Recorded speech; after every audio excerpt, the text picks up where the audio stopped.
So if you're planning to play on the Fresh Wrath servers, I bet you have a lot of questions, and I've received tens of messages surrounding many of these topics myself, and I thought I would just make a video addressing everything in one go.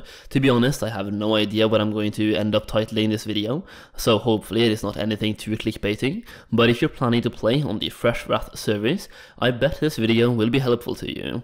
So just to give you an idea of what I will talk about in this video, we are covering how to find the different Discord servers for the Fresh Wrath servers, and we are talking about which faction to play. On top of that, we are looking at when the Fresh Wrath servers are coming out, which I think a lot of you already know, but I've received a surprising amount of DMs asking me this, even though Blizzard have stated exactly when the servers are coming up.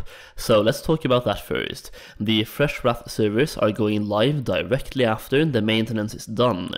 So if you're playing in North America, that's going to be in about 12 hours from now, maybe 12 to 18 hours depending on how quickly I can get this up.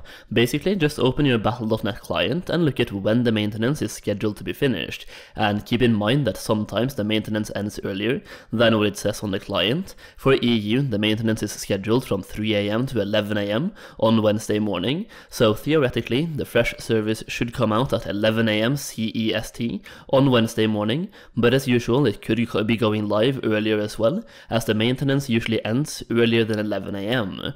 That being said, we are getting Fresh service now, so there is more happening than usual with this weekly maintenance, so it could take longer than usual, but around 11 AM on Wednesday for Europe.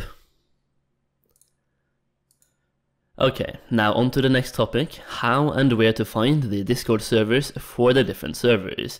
My first advice here is to go down in the video description, as I have gathered links for each of the servers and put them in the video description for your convenience.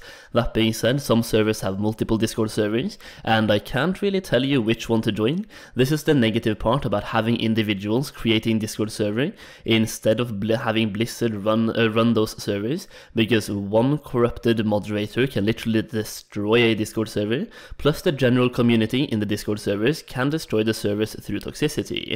This is something that happened with Shasra back in Classic WoW.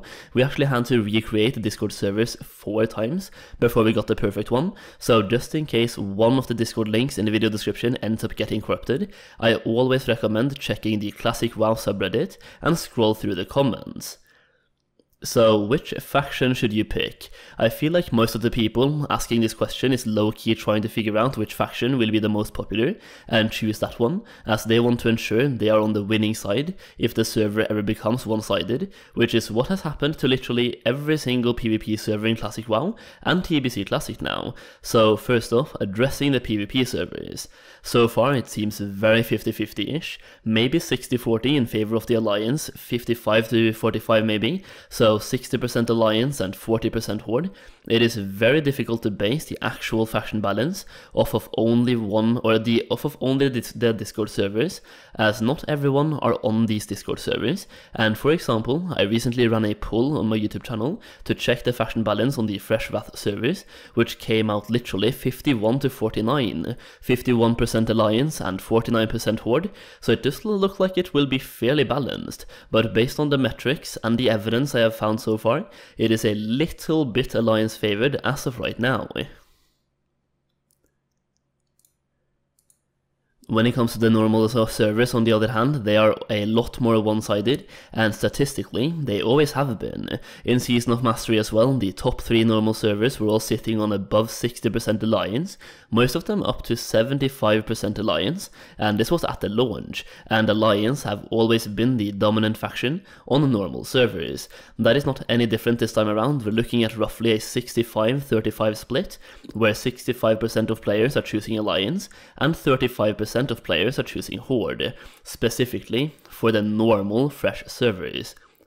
Oh yeah, I also think quite a few people, or quite a few of you, might still be on the fence of what server to choose, so I ran a poll for that as well, showing how much more interest in the PvP servers than the normal servers, which I mean is kind of to be expected. PvP servers have always been more popular, and as of right now it's basically exactly 35% PvP and 15% normal, so normal servers are looking like it's going to have just under half the amount of players as the PvP servers. Once again, this is just based on that poll, which had about 2,500 votes, so I'm just basing it off of that, but it could be way different.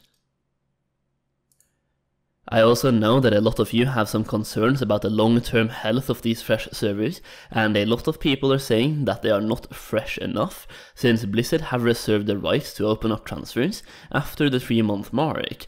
That being said, Blizzard have stated that they will monitor the health of these fresh servers, and only consider the option of opening up transfers to and from these servers if it becomes necessary. It seems like a lot of people look at this in a negative light, as it means people can transfer there with lots of gold and ruin the economy and so on, and I even used to look at it like that myself, but having learned my lesson from Season of Mastery and how that completely died after a couple of months, I think it's good for Blizzard to have the ability to open up server transfers if it ever becomes necessary, as it will keep the servers healthy and vibrant instead of players being stuck on a dead server and being forced to start over again on a different one. As for the economy, that will be destroyed sooner rather than later anyway, and by investing into the right items you can actually take advantage of a potential future transfer to make literally hundreds of thousands of gold. So if you want to make gold and you have the knowledge of how, these fresh servers are actually a golden opportunity to do that. See what I did there? Golden opportunity. Speaking of golden opportunity, if you really want to make gold on these fresh servers, you definitely want to check out my Wrath Classic Gold Guide. This is a 93 pages long PDF document specified towards gold making, and I've even included an additional 32 pages document only for the fresh servers and how to make gold on these fresh servers. The link to that guide is down below. The last thing I think is important to know for these upcoming fresh servers that I've gotten lots of messages about and seen comments about is that the Joyous Journey 50% experience buff event will be active on these fresh servers as well. For some reason, some people seem to think this was only going to be active leading up to the pre-patch, but Blizzard have explicitly said that this event will be active leading all the way up to the launch of Wrath of the Lich King, and they have also stated in a blue post that this event would be active on the upcoming fresh servers as well. There's also going to be less experience needed to level up in the Wrath pre-patch, so combine that with the plus 50% experience buff event, and you will actually level up quite fast on these fresh servers. It is not going to take ages like it did back in OG Classic WoW, and even level 60 to 70 is going to be significantly faster this time around compared to the launch of TBC Classic. So you can literally expect to go from level 1 to 70 in 3 to 4 days of /played time. So yeah, there you have it guys, a couple of interesting topics that I've seen everywhere that I think could be helpful to know about for the upcoming fresh servers that are literally coming out tomorrow. It is right around the corner and I am incredibly hyped. For those of you watching till the end of this video, I also want to let you know that I plan on streaming my leveling adventure with webcam on Twitch, so make sure you follow me over there as well. The link is in the video description. That is pretty much it though. Leave a like on the video for the algorithm and subscribe for more Wrath videos. Thank you so much for watching, and I'll see you again very soon.